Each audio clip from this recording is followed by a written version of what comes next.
There are a number of topics that we could go out there and explore for today's final video. But what I wanted to do was go over onto The Athletic and read this article from Thomas Drance yesterday. Will Elias Pettersson sign long-term? Canucks offseason mailbag, Part 1. Now, in this video, I did not want to go over Elias Pettersson, but I wanted to go over instead what Drance highlights about the draft. It's coming up in a few days, and for the Vancouver Canucks at the 11th overall spot, we'll see who exactly it is that they take. We made a video yesterday talking about the top 10 Canucks prospects, so if you wanted to see what the state of the prospect pool is like today, then I guess you could go out there and watch that video. But this player the Vancouver Canucks take at 11 is hopefully going to become the new number 1 prospect. I think there's a pretty good chance that said player does become that, based off of the amount of players that are talented that are available in this draft, and if you try to count, do all the calculations, if the Canucks are at 11th, then that means they're guaranteed at least one of these 12 players, for example. There are some pretty good names that I think would overtake the top names in their prospect system currently. But, as always, link is going to be in the description if you want to go ahead and read this article in The Athletic. It's written by Drance, so I think a lot of people are going to have their opinions about it, but the reason we are talking about this piece is because we had ourselves the summary done by Abby. Take a look at this. Hockey2L on Twitter quote-tweeted the Thomas Drance tweet promoting the article, saying this. Here's what Thomas Drance says on the Vancouver Canucks 11th overall pick. David Reinbacher is their ideal choice, but he'll be gone early. Vancouver likes Dalibor Dvorsky, but he'll be gone early. Drance is hearing they'll be reluctant to draft a small winger like Zach Benson. Realistically, the Canucks are hoping that one of Willander or Simashev are available at 11. Now, that was just 4 things, but I'm going to go out there and make an entire video about these because when it comes to these names, there is some pretty good bait for all of them when you want to talk about what they could provide your hockey team. We have made Why I Want videos on every one of these names: David Reinbacher, Dalibor Dvorsky, Zach Benson, Tom Willander, and Dmitry Simashev. It's all available on this YouTube channel. But when it comes to the public perception of a lot of these guys, where we think they're going to go versus where they're actually going to go, actually, we can start out by talking about this in chronological order here. David Reinbacher being the Canucks' ideal choice is not surprising to me. He's a right-handed defenseman, he's big, he's fluid, he's stable. He's a guy that if he pans out, he could be Moritz Seider 2.0.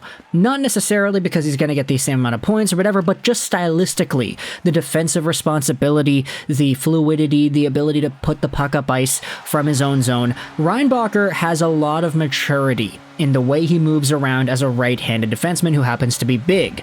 And so Vancouver targeting this type of a guy as a potential Quinn Hughes long-term partner makes sense to me. It's just, the thing with Reinbacher is there's been so much hype about him the past few weeks that I think we're really starting to see this idea prevail itself that says that he's not going to be available at 10th overall or beyond. He's likely going to go somewhere in the top 10 because some of these teams that are up there are going to value the right-handed defenseman and they're going to want to take him because Moritz Seider went 6th overall back in 2019 and he's been proven to being a very good pick. So David Reinbacher sort of is in that similar range. And if he is the Vancouver Canucks' main target, I mean, it would make sense, but I don't really know if he's going to be available. Next up, you have yourselves Dalibor Dvorsky, another player whom the Vancouver Canucks like, but who is probably going to go early as well. Now, we ruffled some feathers last time we had talked about Dvorsky because we brought up Craig Button's scouting report, and you could see that in Button's analysis of this player, he said essentially that Dalibor Dvorsky is a very strong two-way center with a really high floor. He's a guy who plays a very responsible game, and as a result, his comparisons were laid by Button as Mikael Backlund and or Bo Horvat. There was a little bit of discussion saying, hey, wait a minute, Mikael Backlund? Do you want to draft a guy who's like that at 5th overall or whatever? But then there was the World Under-18s where Dvorsky went out there and absolutely dominated, and that's when Button was like, wait a minute, this guy's a lot like Bo Horvat instead. So, for Bo, there is a lot of good things with him. Obviously, he was on pace for 50 goals for a good chunk of this year, but that did not end up finalizing itself. But for Dalibor Dvorsky, you're not really looking at him because you want the points necessarily. You're looking at him because you want the safety. You want the guarantee that you're going to get at least a middle six two-way center that is going to be very capable of playing in his own zone, playing on the PK, and all that. The problem is that really shooting for the highest upside there. If you take this guy somewhere in the top 7, the top 8, the top 9, is that the guy you want? Maybe at 11th overall pick it's acceptable, but in this year's draft there are so many guys that are such good talents with higher ceilings in my opinion, that taking a guy like Dvorsky at the 11th overall spot wouldn't really align with the best player available philosophy, I think. There also was a third point here. The Canucks are reluctant to draft a small winger like Zach Benson, and this is kind of where the opposite perspective comes in. Because Zach Benson, to me, is one of these guys with a super high ceiling. His consolidated ranking is 6th overall right now.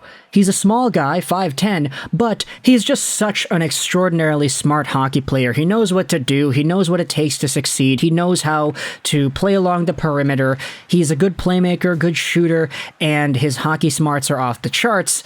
It's just because he's small, we're seeing this idea pop up that he's going to fall down the draft rankings, and he's not even really that small. He's 5'10". It's not like Cole Caulfield, who was 5'7" back when that guy was drafted.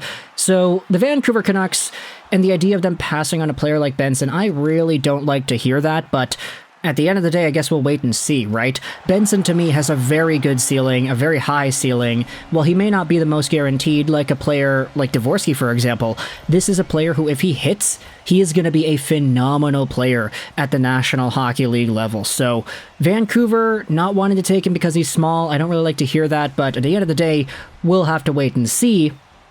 Then you have yourselves the final point here, as written about on this tweet. The Canucks realistically hope one of Tom Willander or Dmitry Simashev are available at 11. Now, Simashev is an interesting one, because we've seen a lot of people go out there and say that he may be the best defenseman in this entire draft. And while I'm not going to disagree with that assessment, Simashev's an interesting player because he's not right-handed. He's a left-handed D who's a big guy, but his mobility has been touted as amongst the best of these defensemen in the draft. There have been some people saying that he skates kind of like Quinn Hughes, which is very strange to think about when you remember he's 6'4", but this is a player who, if he maxes out to his ceiling, sure, he may not go out there and get a boatload of points, but he could log up to 25 plus minutes a night on your back end as a top 4 guy, minutes eating, minutes munching, puck controlling, puck facilitating player. This could be a very great defensively responsible defender, but he is left-handed, which is where the Canucks conundrum sort of lies, because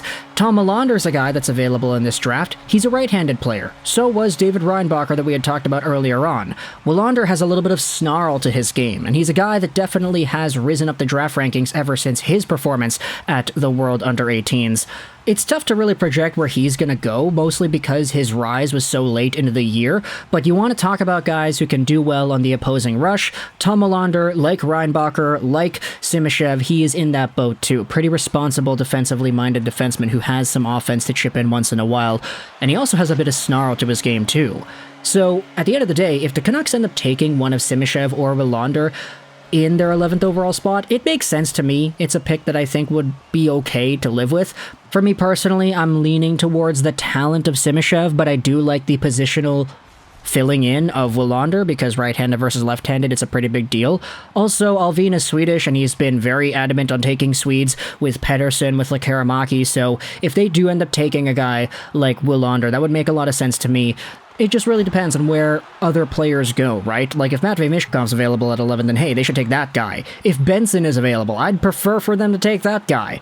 But at the end of the day, any one of these defensemen I think is okay. It just really depends on where they decide to go. Let me know your thoughts in the comment section below. What are your opinions about the Canucks liking Reinbacher, but he'll be gone early, liking Dalibor Dvorsky, but he'll be gone early, not wanting to draft a guy like Zach Benson, and the idea of them being interested the most in a guy like Tom Willander or Dmitry Simashev? Let me know your thoughts in the comment section below. I hope you enjoyed this video. And bye.